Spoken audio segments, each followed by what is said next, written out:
there's dirt on my hands. Hello YouTube, Boss Rino. Welcome to my channel. So ito, tirahin natin itong top 10 scary videos of what the F is that? What the F is that? So, hindi natin alam kung ano meron sa video nito. Basta ito ay top 10. Ito ay NUKES top 5. Kaya subscribe nyo NUKES top 5 dahil napakaganda nito. Ito pinaka-paborito ko. Kaya sigurado magugustuhan natin to. Kaya wag natin patagalin. Tirahin na natin to bago pa tirahin ng iba. Concerned Father Chris from Fargo, North Dakota says that his 4-year-old son has been behaving very strangely. He says that over the last 3 or 4 days, the child has said that he just doesn't want to go in the bedroom because he says, quote, "There's a monster in there." Tapos magsusolo na naman to, hindi na naman sasamahan ng magulang. The bedroom because he says, quote, "There's a monster in there." Obviously, Chris just dismissed these claims as a child's overactive imagination. But then, one night at around 2 a.m., the boy is fast asleep in bed when something happens that Chris and his wife simply can't explain. Something truly shocking. Gago, creepy to. Wala na naman siyang ano. Wala na naman kasama yung bata sa kwarto. Oh! The boy cries out when he appears to get shoved out of bed by some invisible force. Chris says that his son cried out in shock, but thankfully, the boy was okay and completely unharmed. Gago. Chris says that the previous owner of their house passed away right in the living room. And he wonders if this tragic history has anything to do with what's happening to their son. Hold the door. A woman Gago, binalabag ng multo yung bata. Gago, multo yun. named Nadine has been experiencing some very strange and unexplained events in her home in Alabama.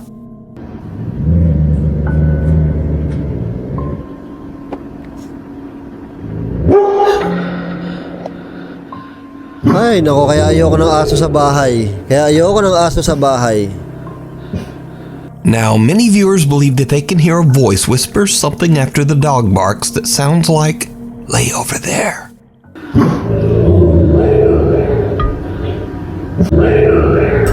Oo nga, no. But what do you hear, if anything? As for Nadine, she says that she's a skeptic and doesn't really believe in ghosts at all. But then one night, she's looking after her 2-year-old daughter Blake, and something happens that freaks her right out. Blakey, you okay? Takot na takot yung bata. Hindi Do umaacting you want yan. me to go open the door? Hindi umaacting yan. Malabo Why? umaacting yan. No? Okay.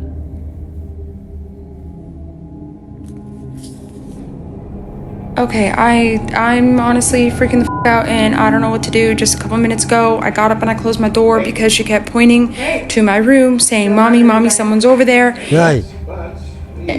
And she was terrified. She was terrified.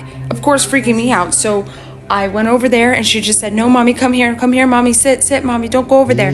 And so I called the dog and I closed the door. And as you can see, dude, she's still terrified. She's still terrified. She doesn't want me going over there. She doesn't want me to open the door. Dude, I'm terrified. Tama na, daldal. Yapusin mo na yung anak mo. Daldal ka pa ng daldali. Natatakot na nga yung anak mo eh. Blakey, mommy's gonna go open the door, okay? Oo, tinan mo nga. I'll be right back. It's okay.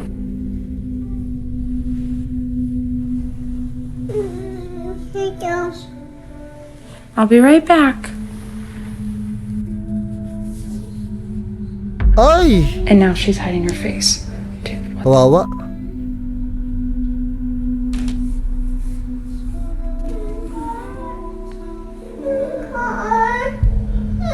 Oh my God.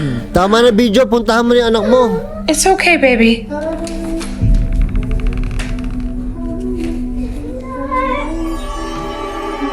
Creepy. Okay. It's okay. It's okay. Okay, tell me I'm not. What do I do? Little 2-year-old Blake is terrified of something in Nadine's bedroom. So much so that Nadine has to close the door to calm her daughter down. So could it be that little Blake saw a supernatural entity? Or just what was scaring her?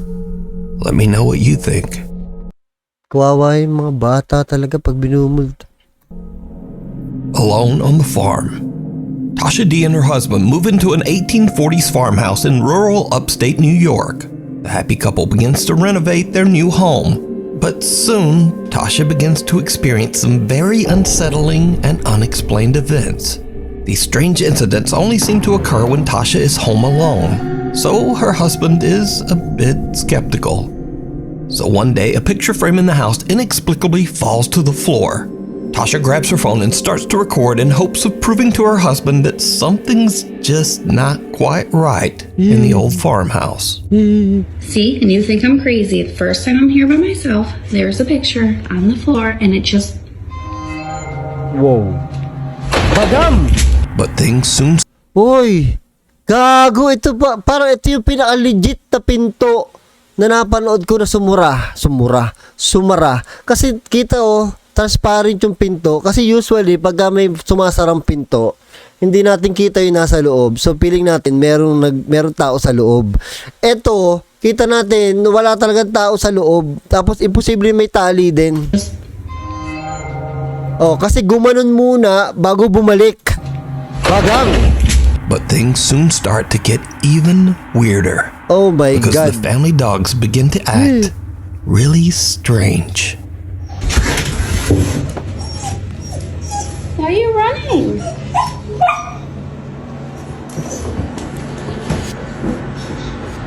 Lo, creepy to.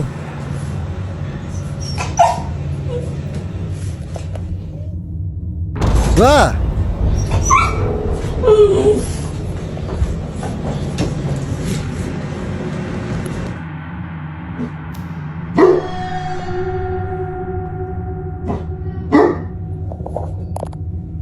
Ibang aso naman to. Dami yung aso. Another day, and Tasha is recording a candid video of her dogs to post to Snapchat when this happens. Look at them, destroying the living room over one toy.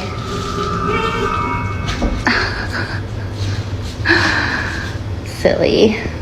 Right after posting the video to Snapchat, a worried friend reaches out to Tasha to warn her about what seems to be a strange shadow-like figure moving up the wall right beside her dogs. Napansin ko din yung shadow na yun. Tasha has no idea what the creepy shadow could be, so she shares her story to TikTok hoping to find answers. The video soon grabbed the attention of millions of concerned TikTok viewers who wonder if Tasha might have awakened a paranormal presence by renovating the 180-year-old farmhouse. Tingnan mo naman kasi, sino ba naman titira dyan? Tingnan mo, wala kang kapitbahay. And then, one night just after midnight, someone rings Tasha's doorbell. When she checks the security camera, what she sees chills her to her core. Takot na ako.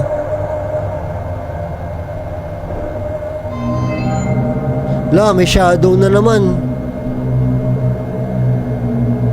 May nakaupo pero may nakaupo dito. Nay! Ulul! Hilabutan ako. A dark shadow can be seen moving towards the outside deck chair and appears to just take a seat. It then gets up, moves away towards the right, and disappears. So did Tasha and her family move into a haunted farmhouse? Could the renovations be upsetting a Gago, legit yung pinto. Legit yung pinto. lingering paranormal presence, causing it to act out? Let me know what you think. Imaginary friend. A woman from Oregon says that her young daughter claims that there is something living in their basement, hiding in the storage area just underneath the stairs. At first, of course, the mother dismisses these claims, just thinking it's the little girl's overactive imagination. But that same day, after hearing something strange coming from the basement, the mom decides to check the footage from their security camera. What she sees chills her to her core. Basement kasi yan eh.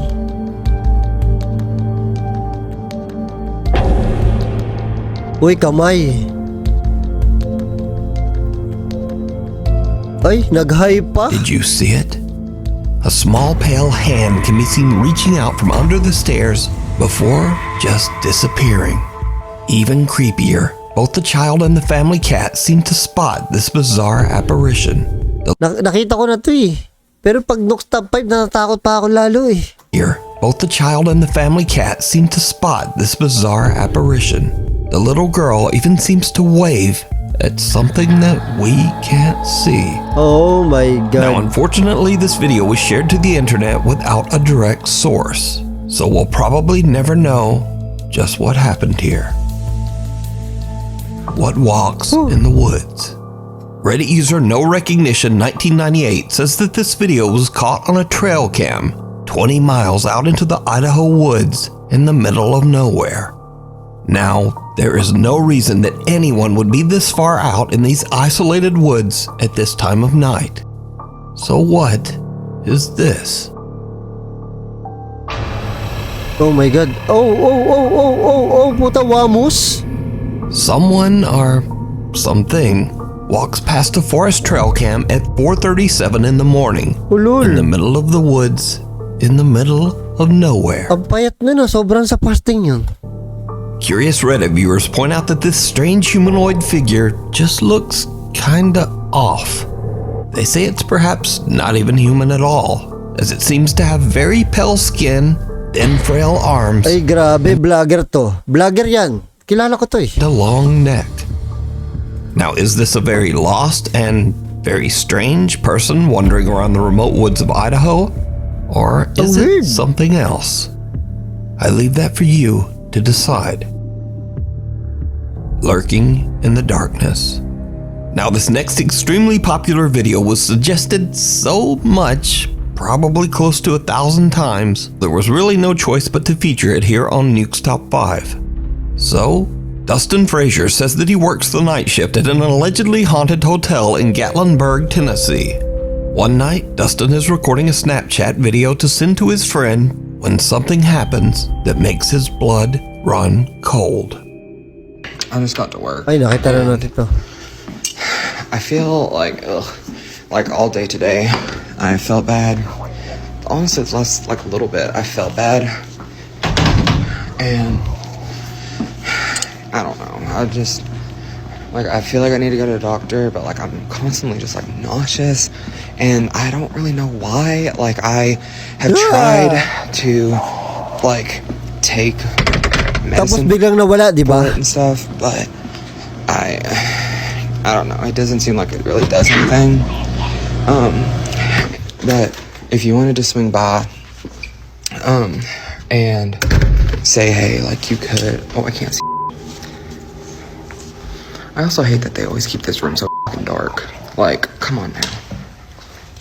But anyways, yeah, if you wanted to swing by and say hey, then you could.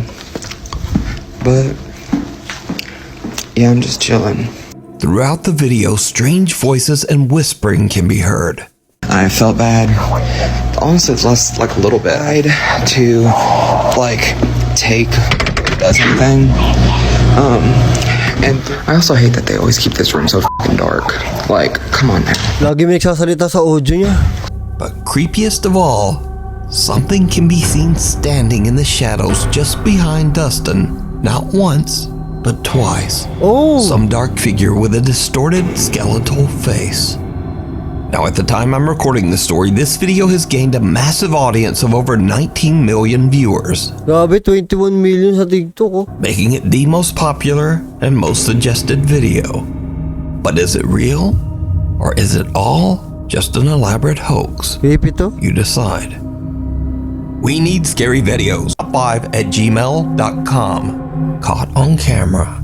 Reddit user Justin says that he and his family recently bought and moved into a historic. Pag Nooks Top 5, kung wala kayo dito, parang gusto kong ayoko tapusin. Natatakot ako eh. Anong oras na ba? Mag-aalas 2 na kasi oh.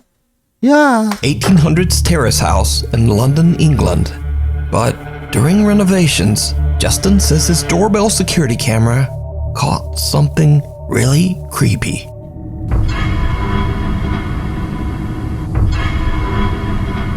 Oh my God. Bata? Yun o, kaluluwa o.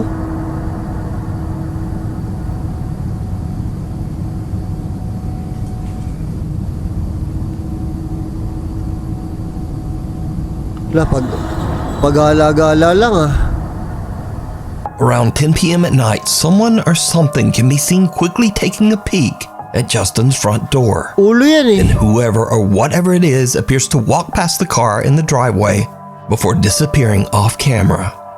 Now, with the house's 200-year history, Justin is worried that his renovations might have triggered some paranormal presence to act out.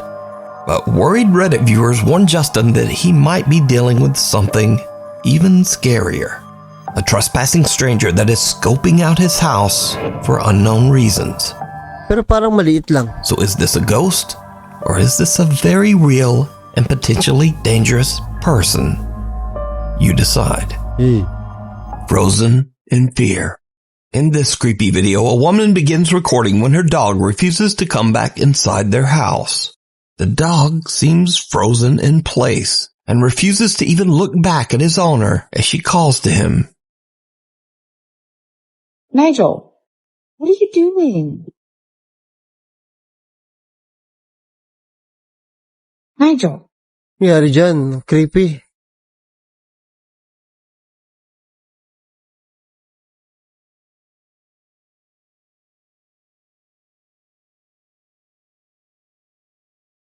Ay gago, may mata. The dog appears to be frozen in fear as it stares at something behind a shed in their backyard. When the woman slowly looks around the corner, her heart almost stops as she sees two creepy glowing eyes staring right back at her.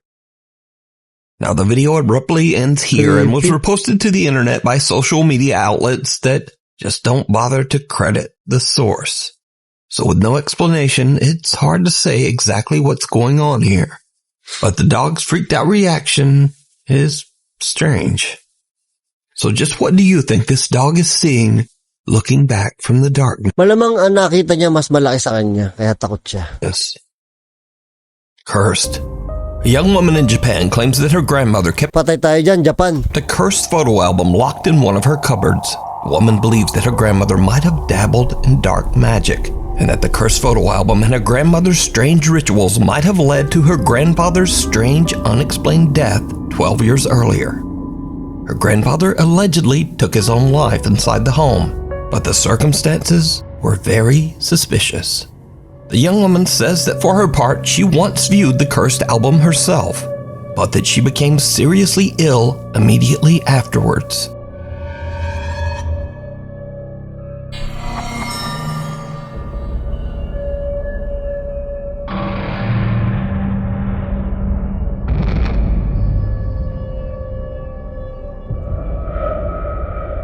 Anong meron? Since then, the young woman's grandmother has passed away, but she is still afraid of the home and the creepy photo album. She asks anonymous paranormal investigator Kaneko to remove and destroy the album, warning him that everyone who views the photo album becomes ill and that some of her family even believes that the cursed album can possess the viewer. So Kaneko explores the old abandoned home. Oh my God. Ito na, i-explore na. Finds the album. But he too starts to become ill and is forced to quickly leave the house, leaving behind both his phone and camera as he dashes out. YouTube channel Fourth Wall is contacted and asked to retrieve his equipment and analyze the footage. What they find is downright chilling.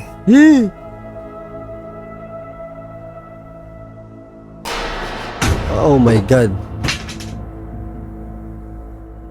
Recovered footage from a phone that was used as a static camera shows a portrait of the woman's late grandfather just falling to the floor for unknown reasons.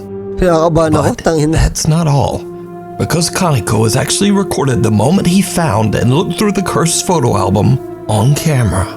Something happens that Kaneko claims that he doesn't remember at all. Something terrifying.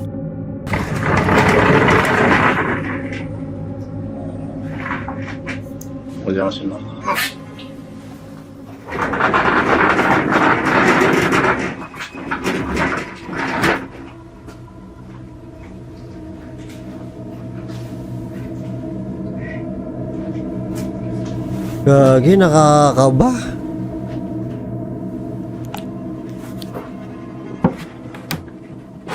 Ah!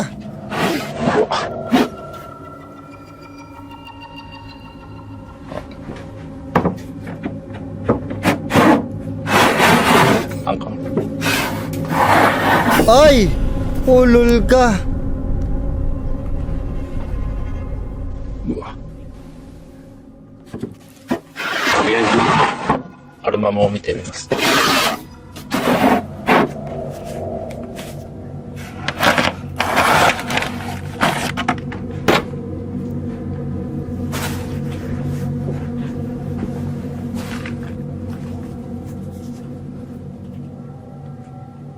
Ano yan? Free?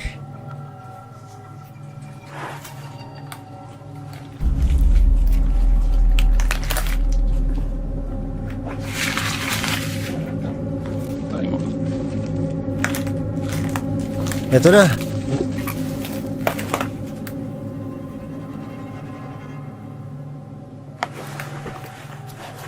Ano yun? Nag-blurred yung camera niya? Hindi. Oh, patay na. Ayan na, nagparamdam na. Gago, kinakabahan ako.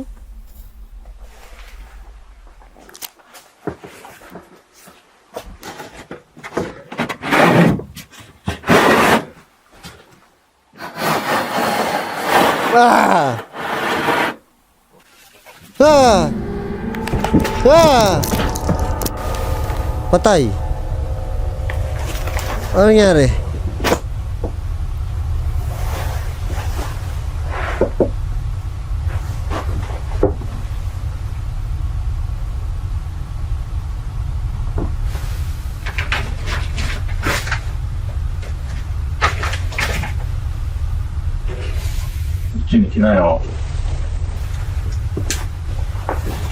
Come here? Okay.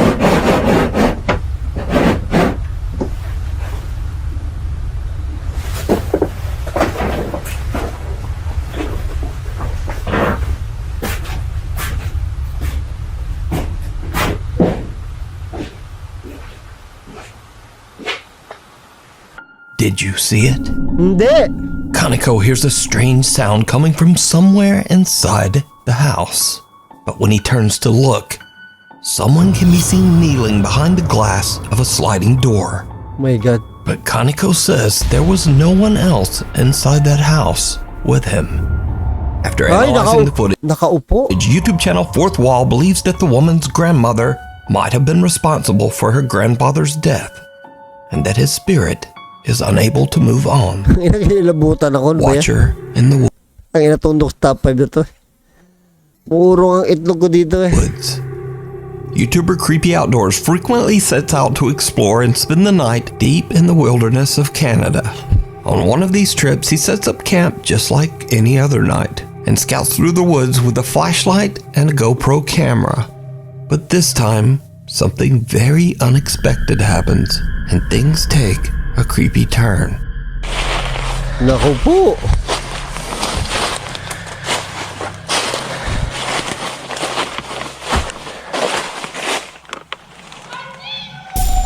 I see you. Patay ka. Hi. Ay, takbuhan na to. Takbuhan na to. Ang creepy ng boses. Oh boy. Oh,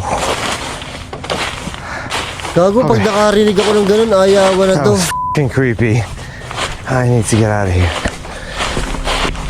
The camper thinks he hears movement in the remote woods, so he cuts his flashlight so he can't be seen. But the joke is on him, because just then, a high-pitched voice can be heard calling out, "I see you." Ah! Creepy. Hi. Now he's feeling a little on edge and wondering if there might be someone or something stalking him in the dark woods. He decides to just quickly head back to the safety of his camp. The experienced explorer says this is the scariest sound he's ever heard in the woods. Even though he was somewhere deep in the Canadian wilderness and completely removed from any towns or cities, He says that he hopes that the voice belonged to just a fellow camper having a laugh. You can watch this entire video over on the YouTube channel, Creepy Outdoors. Hindi ako magka-camping sa ganun yung itsura, tapos nag-iisa ka lang. Tapos nakarinig ka ng ICU na babae, tapos tutulog ka pa doon. Hindi na ako tutulog doon. Yung nakakadala, ayoko na mag-camping.